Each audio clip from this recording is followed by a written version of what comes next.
حيوانات لطيفة ممكن تقتلك. خلد الماء أغرب الثدييات الموجودة على الأرض، بيبيض زي الطيور ومش بيولد زي باقي الثدييات، بيدر الحليب زي الثدييات لكن من خلال جلده، جسمه شبه القندس وبقه شبه البطة. الميكس ده كفيل يخلي شكله لطيف سبحان الله. لكن عنده مخلب في قدمه الخلفية بتحتوي على السم.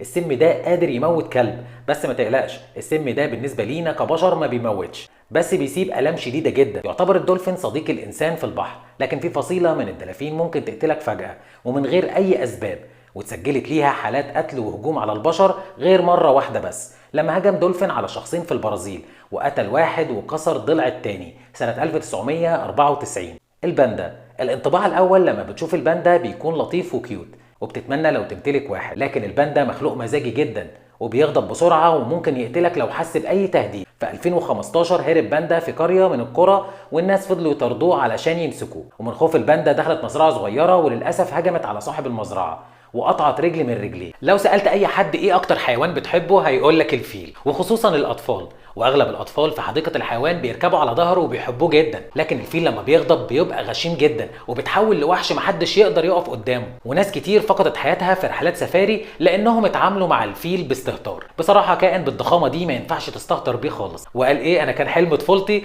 أربي فيل في البيت عندي، الحمد لله إن أنا ما عملتش كده. الحيوان ده شبه السنجاب جدا، تحس شكله هادي لكن في الحقيقه عنيف جدا. الراكون بيهاجم البشر ويعورهم، وكمان بيهاجم الحيوانات الصغيره الاليفه زي القطط. ده غير انه بيحب السرقه زي عينيه، اي حاجه تقع تحت ايده بيسرقها ويجري على طول. في الفيديو ده سيده امريكيه نجحت انها تنقذ بنتها اللي عندها 7 سنين من هجوم الراكون المسعور ده اللي هجم على بنتها قدام بيتهم وهي رايحه المدرسه الصبح. بصراحه ام شجاعه جدا. الضفدع ده جميل بشكل مش ممكن وشكله مغري جدا انك تمسكه، وهو الضفدع الذهبي. الضفدع ده سام جدا، لمسه واحده منه قادره تقتل 10 اشخاص، وده اللي حصل فعلا مع مجموعه من الصيادين من قبيله امبيرا اللي بيعيشوا في غابات كولومبيا. لما واحد من الصيادين قرر انه يصطاد النوع ده من الضفادع وما كانش عارف خطوره الضفدع ده وايه اللي هيحصل له بعد كده، وفعلا اصطاد الضفدع ومات هو و9 من اصدقائه بالسم سنه 1852. الينفوخه، وهي من اجمل الاسماك الموجوده في اعماق المحيط. شكلها لطيف جدا وكمان ظهرت في كرتون سبونج بوب. ناس قليله جدا بس اللي هتعرف اسمها كان ايه في الكرتون، وكمان البحث عن نيمو. لكن السمكه دي مميته جدا، والغريب انها مميته اكتر بعد موتها. بتحتوي الينفوخه وهي حيه على مركب سام جدا بتستخدمه للدفاع عن نفسها، لسعه واحده بس منها قادره تقتل انسان. ورغم كل ده تعتبر وجبه شهيه في اليابان بعد ما بيشيلوا السم منها، وده بيحتاج لطباخ محترف والا هتموت بعد ما تاكل الوجبه دي على طول. اتمنى يا مميز تدعمني بلايك وشير. اشوفكم على خير دايما. التم الأخرس أو التم الملكي معروفة بشهرتها في الباليه ومشهورة بجمالها سبحان الخالق، لكن التم أثبت إن ليه جانب مظلم وشرير.